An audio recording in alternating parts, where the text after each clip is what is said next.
And so for this then, a key is going to be your data management. So this is how you're going to find out your brand, and it's how you're going to find out who your target clients are and who your existing clients are then as well. So for this, you're going to record all the relevant data for new and potential clients. So if you've got it already, if you can find it already, start to write it down.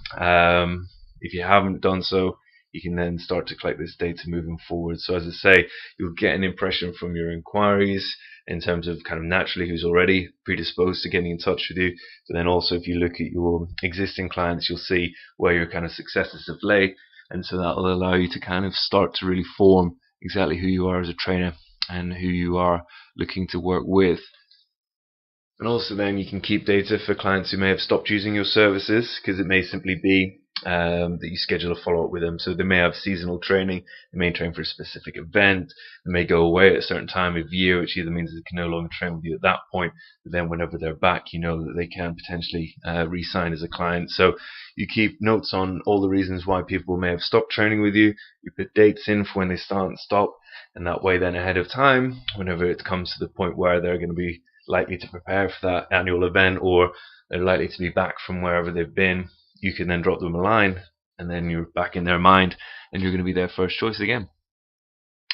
And try and get contact details from every interaction. So we mentioned if you got the opportunity to send through a blog or a recipe or something like that, you just always need to try and find a reason to follow up. So whilst obviously you're encouraged to interact with as many people as possible, the most kind of useful interactions from your point of view are ones that end with you being able to then keep in touch with that.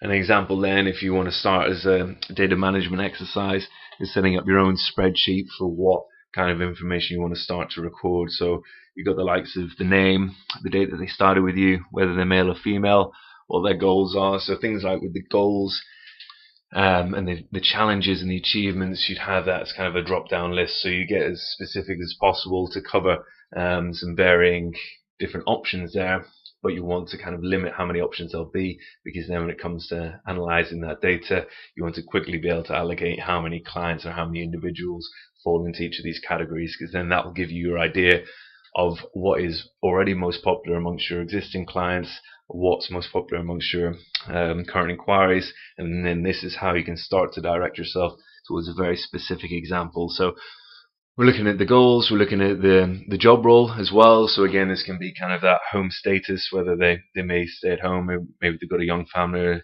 or something like that. Maybe they've just had children, if maybe you're looking at kind of the postnatal side of training then too. The experience level would be what their kind of prior experience of fitness is. Not necessarily what their starting off point in terms of their health and fitness at the point of training with you would be, but in terms of how experienced they are in the gym environment. Because again, with that, you may find that your speciality is training people who are pretty expert in what they do, and so you're kind of just taking it on to another level. Or you may find that you're kind of constantly training people who are very novice, in which case then you can start to form your brand around the fact that you can help to nurture kind of early adapting exercises, people who haven't done it before. And then looking at the challenges that individual faces. So for example, in this, is we said time, so they're working kind of a high pressure job, they don't have the time to get to the gym. So again, you kind of see the challenges that people face, and you see a common trend, you see how many times someone mentions a certain type of challenge that they face, and then you position yourself as being primed to overcome that. So for example, if you went ahead and you completed this whole spreadsheet, and these were the themes that kept jumping out at you, then you can brand yourself as being kind of a body fat percentage specialist for people in high pressure jobs who are kind of time poor and need very specific training, having had lots of experience previously, to kind of take things on to another level for them. Moving on then with the branding awareness. So this is an example of a little branding exercise. So again, there's a lot of different types of categories that you can start to analyze for yourself and for your target clients. So you'll split up between the two kind of headings, and you'll have all these different types of parameters. And you just use a simple kind of slider kind of scale here. You could do this pen and paper. You just write one category on the left, one category on the right, and then you mark on the line how closely you relate to one or the other, or how closely your client relates to one or the other. and then that will give you that clear illustrated example of who your target clients actually are.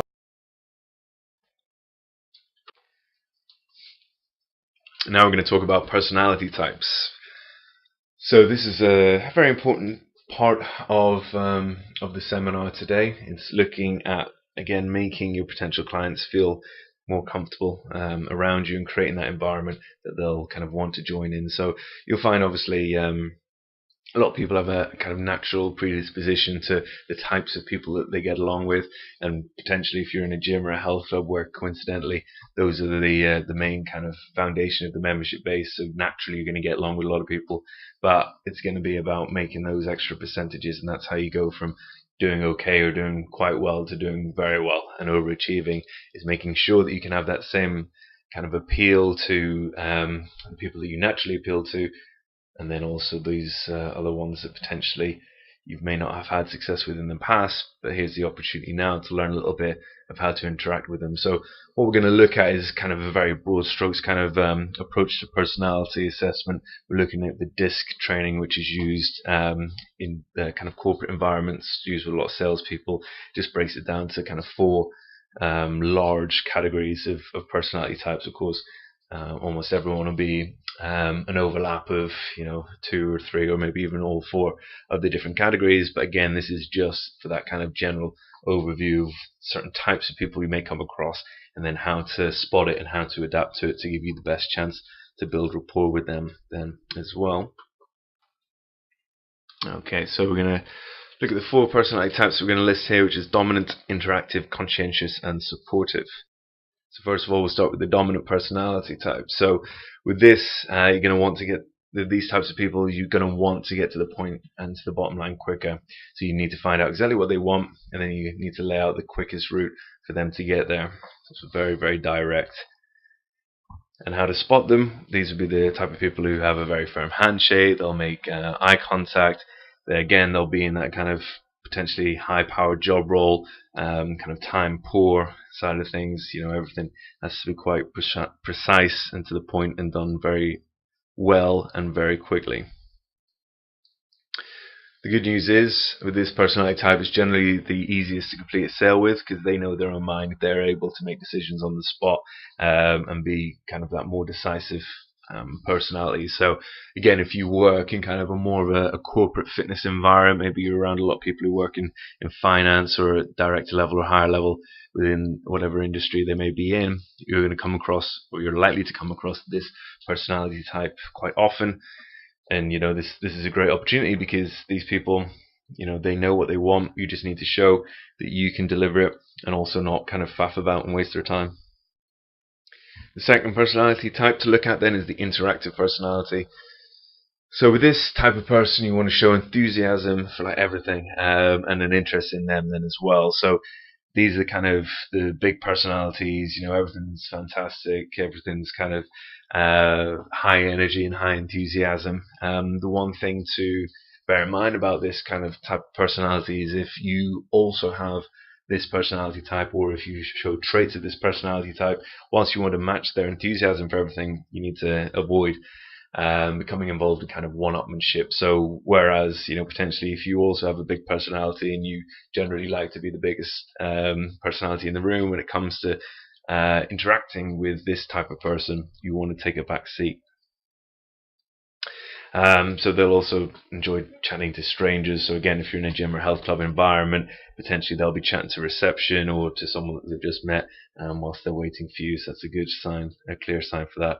Likely job roles, again, you're looking at kind of actors, anyone working in politics, coaching, modeling, anything that involves kind of public speaking, or kind of putting yourself out there, would suit an interactive personality type. And then with these guys, if you demonstrate good enough energy and a genuine interest in them, an interactive personality type should be also willing to get involved with you quite quickly. So you should find good success rate with the interactive personality if you match energy and enthusiasm, but just avoid kind of trying the one-upmanship game. Thirdly, then, you've got the supportive personality type. So with these guys, it's all about emphasizing consistency, longevity, support. These people generally ask you about how long you've been training at a certain location or how long you've been in the business, and they're really looking to kind of re-emphasize that kind of consistency. They're likely to work in human resources, work as a counselor or a teacher, anything that kind of values people getting along with each other, managing people in groups, or keeping people's interests at heart. So with the supportive personality types, the key thing for them is to kind of emphasize your long-standing relationships with anyone within your client base or the club. So even if you've not necessarily been there that long, you'll talk about kind of your long-serving clients who are still training with you, because for them, they're looking to make their decision based upon any kind of bond that they can develop with you. And so that's going to be the key for the supportive personality. And finally, you've got your conscientious personality. So with these guys, it's a little bit more of kind of an analysis approach. They would just want to know every single detail, and often they'll want to kind of go away and digest it then as well. So they'll ask detailed questions. They'll try and extract as much data as possible in order to make their decision. Likely job roles will be in IT or being an accountant or an analyst.